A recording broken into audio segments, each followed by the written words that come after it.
Salam ya Allah, ya Allah, ya Allah. Ikdi hajatina wal hadirin ya Allah.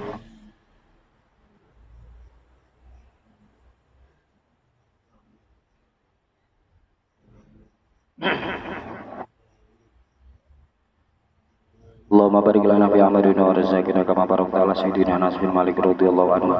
Allahumma barik lana fi amalina wa rizqina kama barakta ala sayyidina Anas bin Malik radhiyallahu anhu.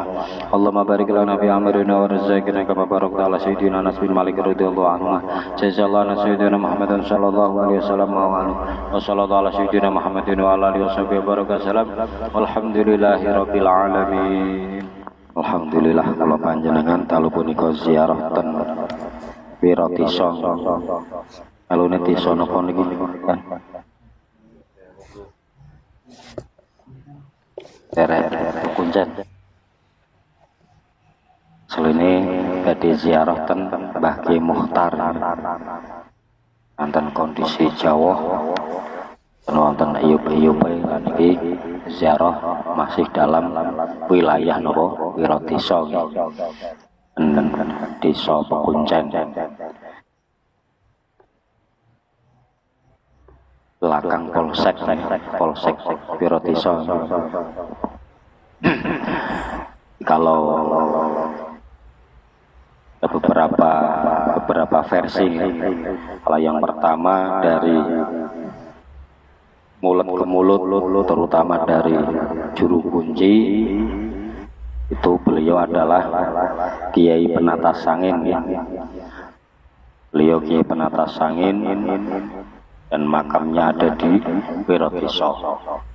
Memang ketika kita mendengar Kiai Penatas Sangin, kalau orang Pekalongan itu biasanya larinya langsung ke Rogoselo ya. Karena ada makam Ki Gede Penatas Sangin. Kalau kita melihat ke Demak, di Demak itu bagian belakang tempat wudu niku nggih wonten Kiai Penatas Angin nggih. Kalau kita di Jepara juga di sana ada makam komplek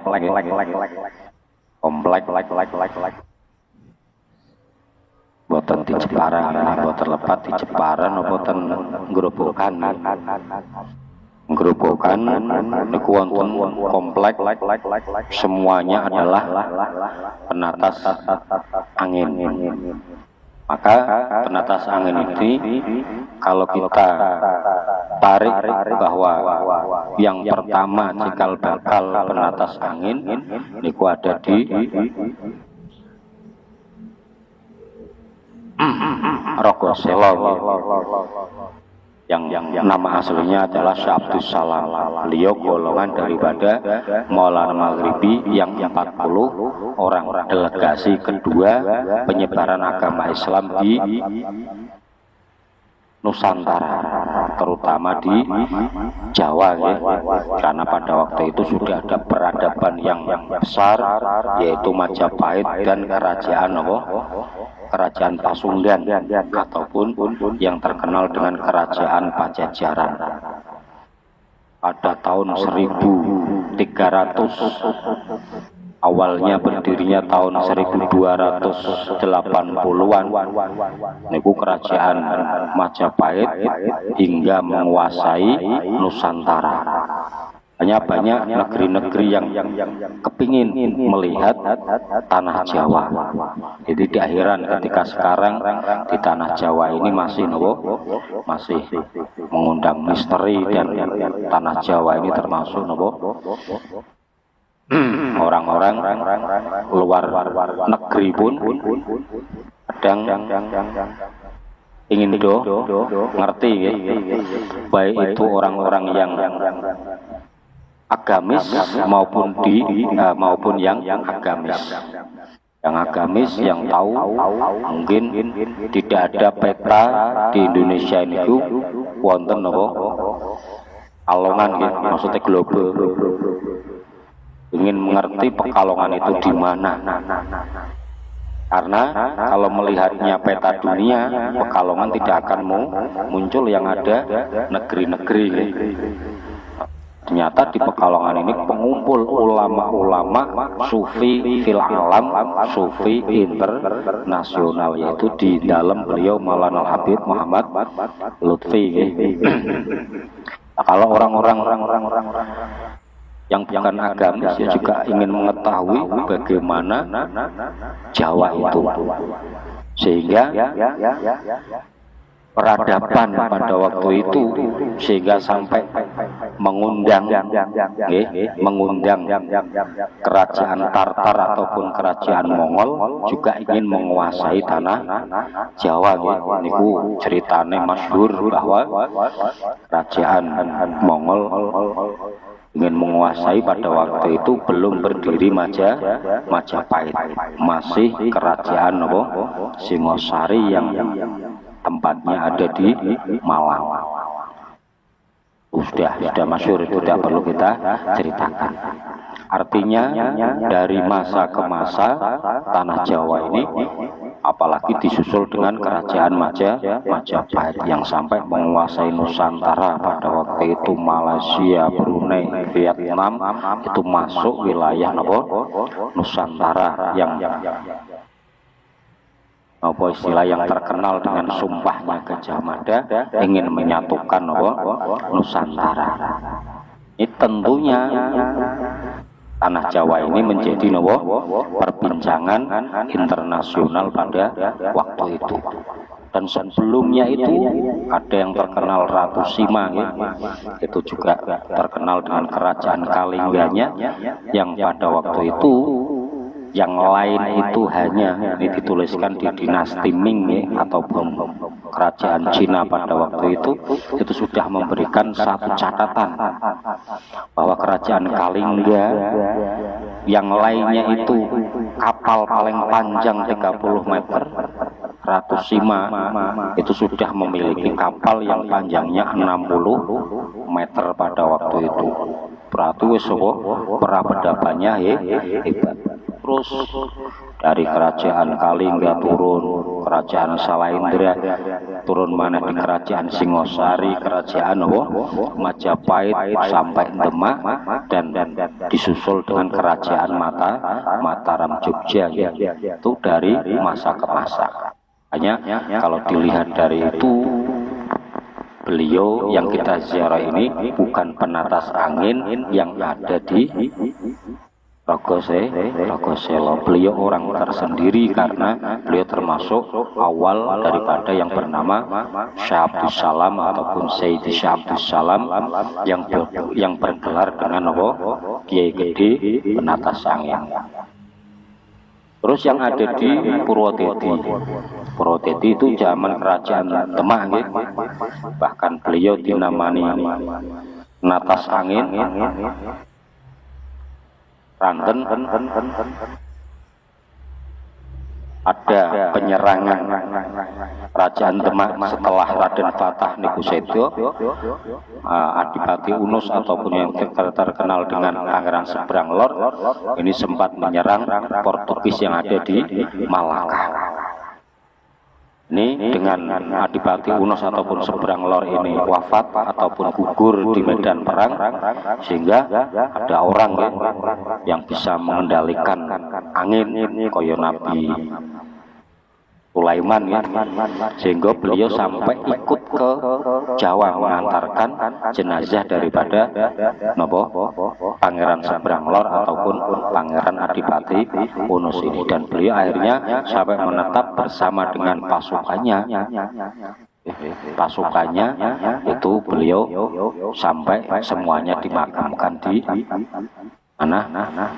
Di Purwodadi kalau tidak salah, itu kompleknya semuanya bergelar penatas angin. Kalau tidak salah dari Palembang apa dari Aceh sana itu sana. Nah, makanya kalau beliau ini termasuk bagian dari penatas angin yang cari cerita mulut ke mulut ataupun cari cerita rakyat, ini ya beliau bagian daripada pasukan yang setelah Demak. Tapi ada versi lain lagi yang mengatakan bahwa beliau ini adalah termasuk bagian daripada pasukan di Ponegoro. Karena kalau melihat daripada Kadipaten Wiradesa sebelum bergabung dengan Pekalongan setelah meninggalnya Jayengrono yang kedua, ini Kadipaten Wiradesa ini makmur gitu. Pada waktu itu di sini dipimpin oleh Jayengrono I dan dilanjutkan Jayengrono II, sementara di Pekalongan itu dipegang oleh Tan Kwijan ya. Yonghoa yang menjadi pemimpin Bupati Pekalongan di era tahun 1700 sampai 1800, karena dari Tan Kwijan disusul dengan putranya sampai 4 keturunan kalau tidak salah ya. Baru setelah 4 keturunan dari Tan Kwijan ini terus dipimpin selain daripada keturunan Tan Kwijan. Hanya ini Islam masuk besar-besaran dari para sadah, para Alawiyin ini di tahun 1700 sampai tahun 1800. Itu menurut keterangan dari Van Beek, orang Belanda yang mencatat semua yang keluar dan yang masuk ke tanah Jawa ini dari Yaman Hadramaut. Tapi beliau ini bukan dari sana ya. Artinya di era di zaman